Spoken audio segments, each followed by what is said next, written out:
भारत। जय जय भीम बाबा, जय जय भीम, जय जय भीम बाबा, जय जय भीम। जय भीम ना, जय भीम ना ना ना ना, जय भीम। सबसे पहले मैं अपने सभी संतों, गुरुओं, महापुरुषों को, जिसमें सबसे खासकर महात्मा ज्योतिबा फूले, छत्रपति शाहू जी महाराज, नारायणा गुरु, पेरियार रामास्वामी जी, बाबा साहब डॉक्टर भीमराव अंबेडकर जी एवं मान्यवर साहब श्री काशीराम जी को नमन करता हूँ। அனைத்து நிகழ்வுகளுக்கும் முதன்மையாக நான் நமது அனைத்து குருமார்கள், மகாபுருஷர்கள், நமது தலைவர்கள் அனைவருக்கும் நன்றி சொல்ல விரும்புகிறேன். இதிலும் குறிப்பாக மகாத்மா ஜோதிபா பூலே, சத்ரபதி சாஹூஜி மகாராஜ், நாராயணகுரு, தந்தை பெரியார், பாபா சாஹிப் டாக்டர் பீம்ராவ் அம்பேத்கர் மற்றும் தாதா சாஹிப் மான்யவர் காஞ்சிராம்ஜி ஆகியோருக்கு எனது சிரம் தாழ்ந்த வணக்கங்கள். मान्यवर साहब श्री काशीराम जी के विचारों को देश के कोने कोने तक ले जाने वाली और सर्व समाज को शासन, प्रशासन व अनुशासन का उदाहरण दिखाने वाली एकमात्र उत्तराधिकारी हमारी आदरणीय बहन कुमारी मायावती जी. தாதா சாஹிப் மான்யவர் ஸ்ரீ காஞ்சிராம் அவர்களின் கொள்கைகள், கோட்பாடுகள், எண்ணங்களை நாட்டின் மூலை முடுக்கெல்லாம் எடுத்து சென்று ஒட்டுமொத்த சமுதாயத்திற்கும் ஆட்சி, நிர்வாகம், ஒழுக்கத்தின் முன்மாதிரியை எடுத்துக்காட்டி அவரின் ஒரே வாரிசாக விளங்குபவர் நமது பெருமதிப்பிற்குரிய சகோதரி குமாரி பகன்ஜி மாயாவதி அவர்கள் மட்டுமே.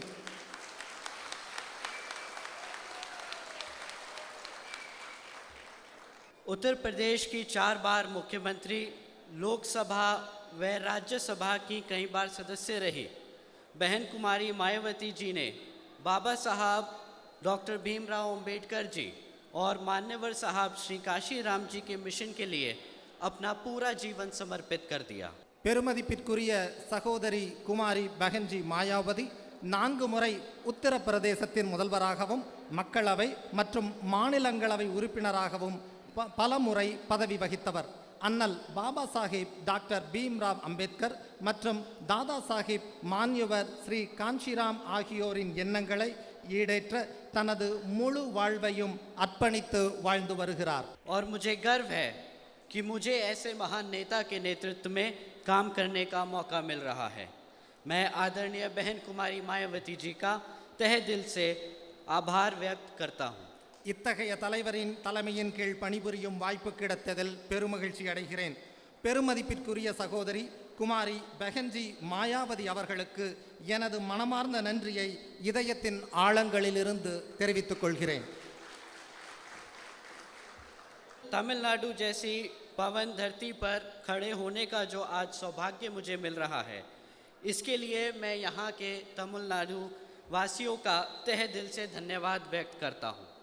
தரணி போற்றும் தமிழ்நாடு போன்ற ஒரு சிறந்த மாநிலத்தின் மண்ணில் நான் நிற்க கிடைத்த வாய்ப்பினை எனது பெரும் பாக்கியமாக கருதுகிறேன்.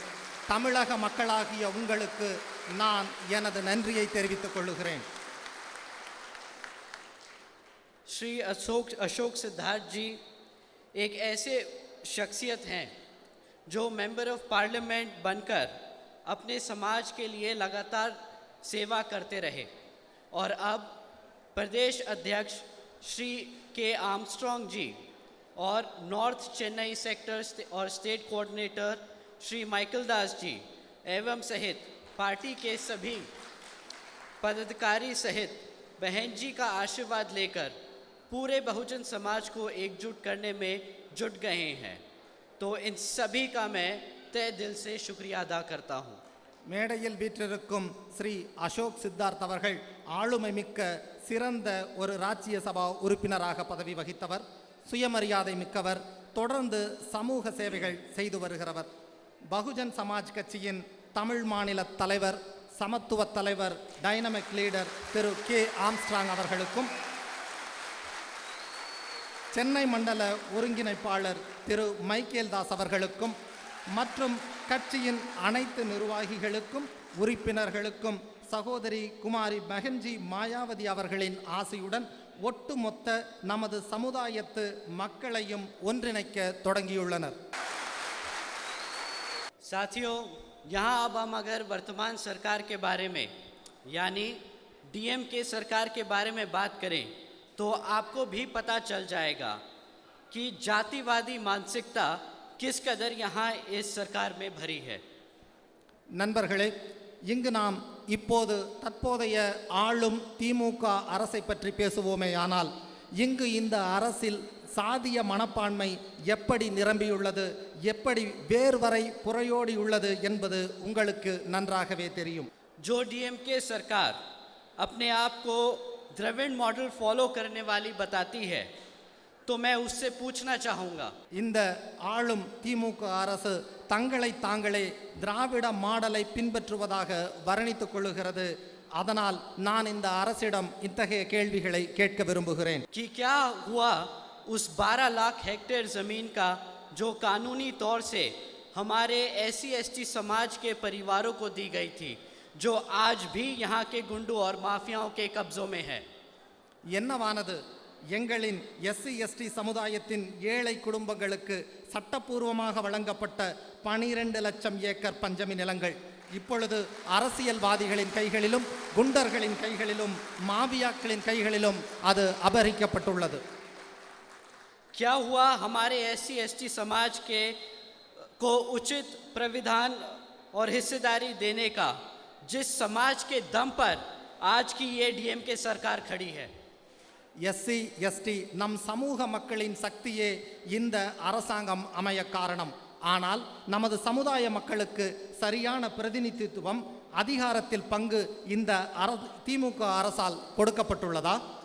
जिस सरकार ने 927,000 करोड़ रुपए हमारे SC/ST समाज के छात्रों के लिए केंद्र सरकार को वापस कर दिए, मैं आज इस डीएमके सरकार से पूछता हूँ, क्या इसी तरह आप हमारे समाज के छात्रों को आगे बढ़ाने का काम कर रहे हैं? இந்த அரசுதான் நமது SC/ST சமுதாய மாணவர்களின் முன்னேற்றத்திற்காக கொடுக்கப்பட்ட 927 கோடியை மத்திய அரசிடம் திருப்பி அளித்த அரசு. நான் இந்த திமுக அரசிடம் கேட்கிறேன், எங்கள் சமுதாய வளர்ச்சிக்காக என்னதான் செய்கிறீர்கள்? இதுதான் நீங்கள் எங்கள் சமுதாய மாணவர்களின் முன்னேற்றத்திற்காக செய்யும் வேலையா? क्या इसी तरह आप हमारे समाज को उसकी ज़मीन दिलाने का काम कर रहे हैं? क्या इसी तरह आप हमारे समाज को उसका उचित प्रतिनिधित्व दिलाने का काम कर रहे हैं? எங்கள் சமுதாயத்தின் எங்கள் உரிமையான நிலத்தை பெற நீங்கள் எப்பொழுதுதான் முயற்சி எடுப்பீர்கள்? இதே வழியில்தான் எங்கள் சமூகத்தின் சரியான பிரதிநிதித்துவம் மற்றும் அதிகாரத்தில் பங்குகளை பெற்றுத்தர உழைத்துக் கொண்டிருக்கிறீர்களா? यही है साथियों असलियत, असली चेहरा इस जातिवादी मानसिकता रखने वाली डीएमके सरकार का. சாதிய மனப்பான்மை கொண்ட இந்த திமுக அரசின் உண்மையான முகம் இதுதான் நண்பர்களே, புரிந்து கொள்ளுங்கள். साथियों, इस ही तरह केंद्र की भाजपा सरकार है. இதற்கு சற்றும் கொஞ்சமும் சளைத்ததல்ல நண்பர்களே, ஒன்றிய பாஜக அரசும் அதனது மனப்பான்மையும் மனோநிலையும் இவ்வாறு தான் உள்ளது. कुछ लोग मन की बात सुनाकर ले गए वोट आपका, और अब जब जनता परेशान और बेहाल है तो मन की बात सुना के बोलते हैं, अरे हम तो फकीर आदमी हैं, झोला उठाकर चल पड़ेंगे. இன்னும் சிலர் மன் கி பாத், மனதின் செய்தி அல்லது மனதின் பேச்சு என சொல்லிக்கொண்டு உங்களின் வாக்குகளை பெற்று சென்றனர். இப்போது மக்கள் கவலை மற்றும் உதவியற்ற நிலையில் இருக்கும்போதும் அவர்கள் தங்கள் மனதின் பேச்சை கேட்டுத்தான் மனசௌச்சியோடு தான் பேசுகிறார்களா? நான் ஒன்றுமில்லாதவன், வெறும் கையை வீசிக்கொண்டு சென்று விடுவேன் என பிரதமர் சொல்லிக் கொண்டிருக்கிறார். केंद्र की सरकार का वादा था 10 करोड़ नौकरी देने का.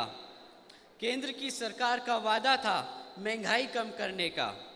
केंद्र की सरकार का वादा था गरीबी खत्म करने का. மத்திய அரசின் வாக்குறுதியாக அளித்தது 10 கோடி மக்களுக்கு வேலை வாய்ப்பளிப்பது. மத்திய அரசின் வாக்குறுதியாய் இருந்தது விலைவாசி உயர்வை குறைப்பது. மத்திய அரசின் வாக்குறுதியாய் இருந்தது வறுமையை ஒழிப்பது. क्या यहाँ बैठे मेरे सभी साथियों की लग गई नौकरियां? நான் கேட்கிறேன், இங்கே அமர்ந்திருக்கும் இளைஞர்களே, உங்களை பார்த்துத்தான் நண்பர்களே, உங்கள் அனைவருக்கும் வேலை கிடைத்து விட்டதா? क्या यहाँ आप लोगों की हो गई महंगाई कम? உங்களது தின தேவைகளின் விலைவாசி குறைந்து விட்டதா? नहीं हुई? क्या आप लोगों की बड़ी आमदनी? உங்களுடைய வருமானம் அதிகரித்து விட்டதா? साथियों, सच बात तो ये है, जो 10 करोड़ नौकरी देने का वादा किया था, वो 10 करोड़ नौकरियां तो दूर, मैन्युफैक्चरिंग सेक्टर में 5 करोड़ लगी हुई नौकरियां भी आज घटकर सिर्फ 2.5 करोड़ रह गई हैं। 10 கோடி மக்களுக்கு வேலை வாய்ப்பு தருவோம் என்று வாக்குறுதி சொன்னவர்களே, 10 கோடியை விட்டு தள்ளுங்கள். 5 கோடியாக இருந்த வேலை வாய்ப்பு கூட இப்பொழுது 2.5 கோடியாக குறைந்து விட்டது என்பதை அறிந்து கொள்ளுங்கள். जो महंगाई का ढंढोरा पीटते थे 2014 में, अरे आम आदमी को एहसास दिलाने के लिए कि जी 50 रुपए का पेट्रोल बहुत महंगा है, इनसे कोई आज पूछे कि भाई 100 रुपए का पेट्रोल महंगा नहीं लग रहा आपको? 2014 விலைவாசி உயர்வு என்று தண்டோரா போட்டு வீதிக்கு வந்து துடித்தவர்கள் 50 ரூபாய்க்கு பெட்ரோல் விலை உயர்வாக உள்ளது என்று சாமானிய மக்களை ஏமாற்றினவர்கள் இப்பொழுது 100 ரூபாய்க்கு பெட்ரோல் விற்கப்படும் பொழுது எங்கே சென்றார்கள்? இப்பொழுது அது விலைவாசி உயர்வானதாக அவர்களுக்கு தெரியவில்லையா? அன்று புலி என பாய்ந்தவர்கள் இன்று பூனை என பதுங்கி விட்டார்களா? இல்லை, எலியெனவே குழிகளுக்குள் ஒளிந்து கொண்டார்கள் என நினைக்கிறேன். जो गरीबी खत्म करने निकले थे, वो आज नोटबंदी जैसे काम करके शायद हमारे गरीब को ही खत्म कर चुके हैं। வறுமையை, அதாவது ஏழ்மையை ஒழிக்க என வந்தவர்கள் இன்று பண மதிப்பிழப்பு போன்றவற்றை செய்து ஏழ்மையை அல்ல, ஏழைகளை ஒழித்து கொண்டிருக்கிறார்கள். 2014 में 2 करोड़ 70 लाख लोग से ज़्यादा लोग गरीबी रेखा के नीचे थे। आज उनकी संख्या बढ़कर 13 करोड़ से ज़्यादा हो चुकी है। क्या ऐसे ही बनेगा आपका भारत, आपकी भारत की 5 ट्रिलियन डॉलर की इकॉनमी? 2014 வறுமைக்கு கோட்டுக்கு கீழ் 2 கோடியே 70 லட்சம் மக்கள் இருந்தனர். ஆனால் இன்றோ அந்த எண்ணிக்கை அதிகரித்து 13 கோடியை தாண்டி இருக்கிறது. இந்த வறுமை கோட்டிற்கு கீழான மக்களின் எண்ணிக்கையை உயர்த்துவதா அவர்களின் வளர்ச்சி? இவர்கள்தான் இந்தியாவில் 5 லட்சம் கோடிக்கு பொருளாதாரத்தை உயர்த்தி முன்னேற்ற பாதையை உருவாக்கப் போகிறார்களா? मैं अगर सही समझता हूँ तो केंद्र सरकार को बहुजन समाज को मुफ्त में राशन देने जैसी योजनाएं नहीं चलानी चाहिए, बल्कि हमारे समाज को अपने पैरों पर खड़े होने के लिए हमारे को सही अवसर देने चाहिए. சரியாக சொல்ல வேண்டுமெனில் நமது மக்களுக்கு இலவச ரேஷன் வழங்கும் திட்டத்தை நடத்துவதற்கு பதிலாக அவர்கள் சொந்த காலில் நிற்க மத்திய அரசு அதற்கான வழிமுறைகளை கையாண்டு வேலை வாய்ப்புகளை உருவாக்கி தொடர்ந்து திட்டமிட வேண்டும் என கேட்கிறேன். क्योंकि इतिहास गवाह है, बहुजन समाज लेने वालों में से नहीं, देने वालों में से है. ஏனென்றால் வாழும் வரலாற்று சாட்சியாக பகுஜன் சமாஜ் கட்சி இருக்கிறது. பகுஜன் என்பது எடுப்பவர்களில் இருந்து ஒன்று அல்ல, கொடுப்பவர்களில் ஒன்றாக இருக்கிறது. तो मैं पूछना चाहता हूं, क्या यही है अच्छे दिन? அப்படியானால் நான் கேட்பது, நீங்கள் சொன்ன அந்த நல்ல நாள் இதுதானா? आज हम भाजपा सरकार को मन की बात नहीं, एक काम की बात बताते हैं कि एक लीडर होता कैसा है, एक मुख्यमंत्री होना कैसा चाहिए और एक प्रधानमंत्री होना कैसा चाहिए. இன்று நாம் மத்தியில் ஆளும் பாஜக அரசிற்கு சொல்ல வருவது மனதின் பேச்சு என்பதை விட்டுவிட்டு மக்களுக்கான பேச்சு, அவர்களுக்கான வேலை, அவர்களுக்கான முன்னேற்ற பாதைக்கு என்ன செய்ய வேண்டும் என்பதை சுட்டிக்காட்ட விரும்புகிறேன். ஒரு தலைவராக எப்படி இருக்க வேண்டும், ஒரு முதலமைச்சராக எப்படி இருக்க வேண்டும், மேலும் ஏன் ஒரு பிரதமராக கூட எப்படி இருக்க வேண்டும் என்பதை சொல்லுகிறோம். बहन जी ने कानून व्यवस्था के साथ साथ राज्य की सामाजिक व्यवस्था के लिए अनेकों कार्य किए. பெஹன்ஜி உத்தரப்பிரதேச மாநிலத்தில் சட்ட ஒழுங்குடன் மாநிலத்தின் சமூகம் சார்ந்த பல பிரச்சனைகளுக்காக நல்ல விஷயங்கள் பலவற்றை செய்திருக்கிறார். बहन जी ने देश में पहली बार गवर्नमेंट कॉलेजेस के स्टूडेंट हॉस्टल्स में अन्य पिछड़े वर्गों के छात्रों के लिए 27% आरक्षण की व्यवस्था तय की. பெஹன்ஜி அவர்கள்தான் நாட்டிலேயே முதல் முறையாக அரசின் மாணவர் விடுதிகளில் இதர பிற்படுத்தப்பட்ட வகுப்பை சார்ந்த மாணவர்களுக்கு 27% இடஒதுக்கீடு முறையை அமல்படுத்தினார். बहन जी ने सावित्रीबाई फूले बालिका शिक्षा योजना के तहत 7 लाख से ज़्यादा बच्चियों को 12वीं तक की शिक्षा प्राप्त करने हेतु 600 करोड़ से ज़्यादा की लागत इन बच्चियों को अपने पैरों पर खड़ा कर एक उज्जवल भविष्य देने के लिए खर्ची. பெஹன்ஜியின் அரசாங்கத்தில்தான் சாவித்திரிபாய் பூலே பெண் கல்வி திட்டத்தின் கீழ் 7 லட்சத்திற்கும் மேற்பட்ட குழந்தைகளுக்கு 12ஆம் வகுப்பு வரை கல்வி கற்கவும், அந்த பெண் குழந்தைகள் தங்கள் சொந்த காலில் நிற்பதற்கு ஒளிமயமான எதிர்காலத்தை உருவாக்குவதற்கும் சுமார் 600 கோடிக்கும் அதிகமாக செலவு செய்து அத்திட்டத்தை நிறைவேற்றினார். बहन जी ने महामाया गरीब आशीर्वाद योजना के तहत 3,25,000 बच्चियों को 1 लाख रुपए सीधा उनके खातों में देने का काम किया. आदरणीय बहन जी ने इस योजना के तहत 3,250 करोड़ रुपए सीधा बच्चियों के बैंक खातों में भेजे.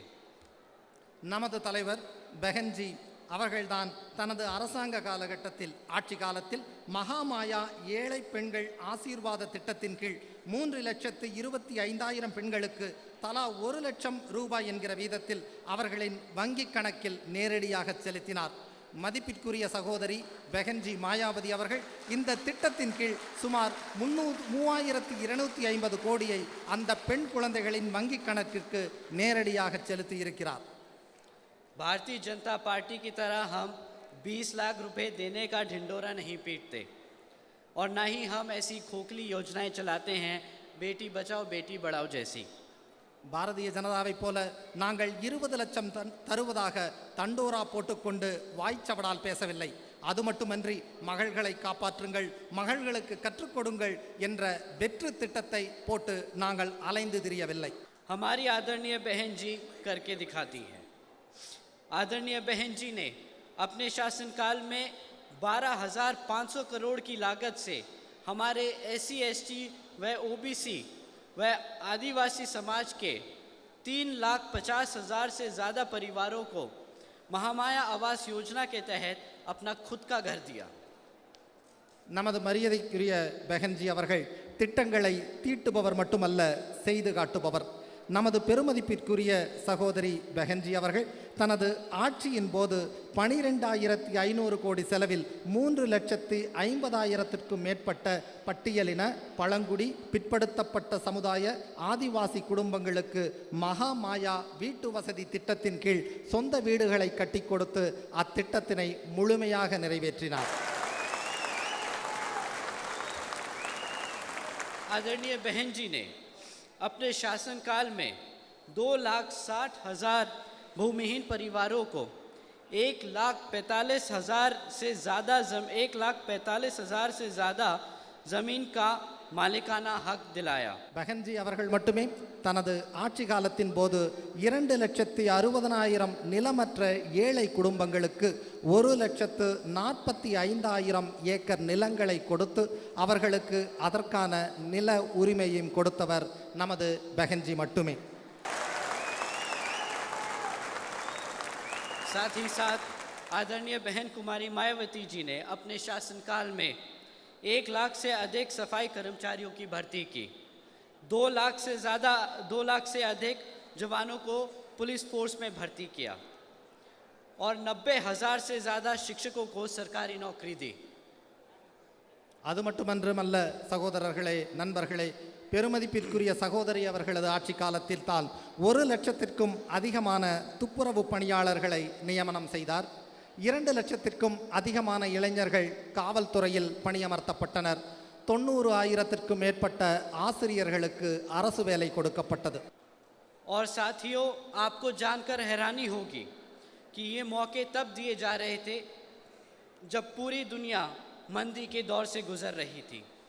एक तरफ लोगों को नौकरियों से निकाला जा रहा था और दूसरी तरफ आदरणीय बहन कुमारी मायावती जी उत्तर प्रदेश में लोगों को लाइन से लगाकर नौकरियां दे रही थी।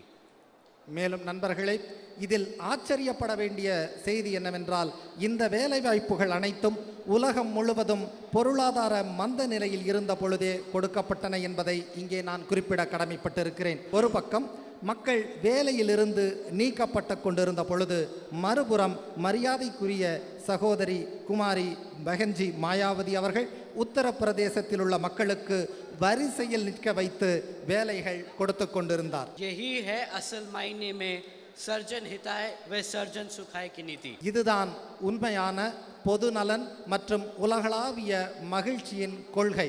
அனைவருக்கும் மகிழ்வான வாழ்வு, அனைவருக்கும் சுகமான வாழ்வு.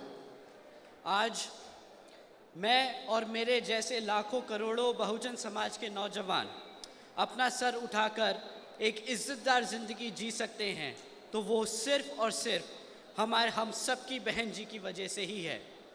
இன்று நானும் என்னை போன்ற லட்சக்கணக்கான, ஏன் கோடிக்கணக்கான நமது சமுதாய இளைஞர்களும் தலை நிமிர்ந்து நெஞ்சுயர்த்தி மரியாதையோடு வாழ முடிகிறது என்றால் அதற்கு ஒரே காரணம், ஒற்றை காரணம், நமது சகோதரி குமாரி பகன்ஜி மாயாவதி மட்டுமே.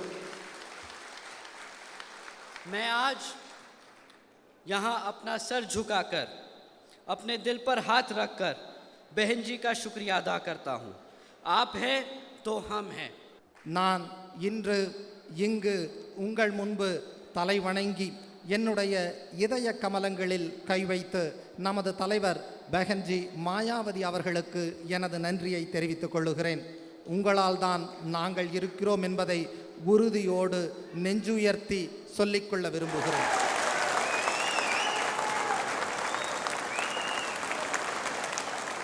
तो साथियों, आप और हम सब एकजुट होकर समाज के हर एक व्यक्ति को बसपा से जोड़ने का काम करेंगे और आने वाले विधानसभा आम चुनाव में बता देंगे कि हम आ रहे हैं.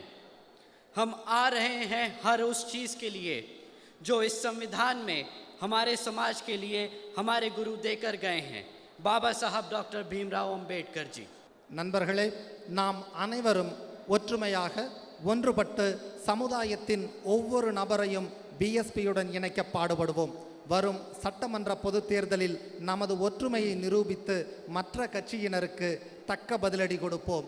அவர்களுக்கு உறக்கச் சொல்லுவோம், நாங்கள் வருகிறோம் என்று. யானை பலம் கொண்டு யானை மீதேறி ஆட்சி அமைக்க வருகிறோம் என்று நம் எதிரிகளுக்கும் எதிரில் இருக்கும் கட்சிக்கும் நாம் சொல்ல வேண்டும். நாங்கள் மீண்டும் வருவோம், மீண்டு வருவோம். நமது குருமார்களும் நம் தலைவர்களும் அண்ணல் பாபா சாஹிப் டாக்டர் பீம்ராவ் அம்பேத்கர் போன்றோர் இந்த அரசியல் அமைப்பில் நமது சமுதாயத்திற்காக கொடுத்து சென்ற உரிமைகளை திரும்ப எடுத்து கொள்ள வருவோம் என்று மார்தட்டி சொல்லுவோம். உறுதியோடும் உரிமையோடும் சொல்லுவோம். और साथियों, सही मायने में यही होगा डीएमके सरकार को मुंह तोड़ जवाब. अंत में मैं यहाँ मंच पर मौजूद सभी छोटे बड़े पदाधिकारी और कार्यकर्ता गण को तहे दिल से शुक्रिया अदा करता हूँ. साथ ही साथ हमारे सभी बड़े बूढ़े जवान जबाज बीवीएफ के जबाज साथियों, आपका भी मैं तहे दिल से धन्यवाद करता हूँ. இதுவே இந்த நேரத்தில் மேன்மையான உணர்வோடு இந்த ஆளும் மத்திய மாநில அரசுகளுக்கு நாம் தரும் தக்க பதிலாக இருக்கும். இறுதியாக இங்கு மேடையில் அமர்ந்திருக்கும் நிர்வாகிகள், என் முன்னே அமர்ந்திருக்கும் உறுப்பினர்கள், கட்சிக்காக பாடுபடும் அனைத்து சகோதர உள்ளங்களுக்கும் என் முழு மனதோடு என் நன்றியை தெரிவித்துக் கொள்ளுகிறேன். And before I end my speech here, I would love to just thank everyone who's present today, who's made this youth conference happen. Thank you so much for such a warm welcome here. And I would like to appreciate and thank all the performances that had taken place here. A wonderful job done by the young rap artist, I believe. So a wonderful job and thank you so much. Jai Bhim, Jai Bharat. இத்தகைய ஒரு பெரும் நிகழ்வை காண செய்ததற்காகவும் பங்கெடுத்து கொண்ட உங்கள் அனைவருக்காகவும், அது மட்டுமல்ல, எங்கள் மேடைக்கு அருகிலேயே இன்னொரு மேடை அமைத்து பாடல்கள் பாடி ஆடி மகிழ்வித்ததோடு மட்டுமல்ல, அண்ணல் அம்பேத்கரின் கருத்துக்களை மிகவும் எளிமையாக எங்களுக்கு நீங்கள் எடுத்து சொன்னதற்காகவும் உங்கள் அனைவருக்கும் மீண்டும் ஒரு முறை என் இதயத்தின் ஆழங்களிலிருந்து எனது இதயம் கனிந்த நன்றியை உங்களுக்கு தெரிவித்துக் கொள்ளுகிறேன். ஜெய் பீம், ஜெய் பஹன்ஜி, ஜெய் Bharat. Jai Bhim, Jai Bhim, Jai Bhim. Thank you. Ready? Ready, 1, 2, 3, shot! Jai Bhim!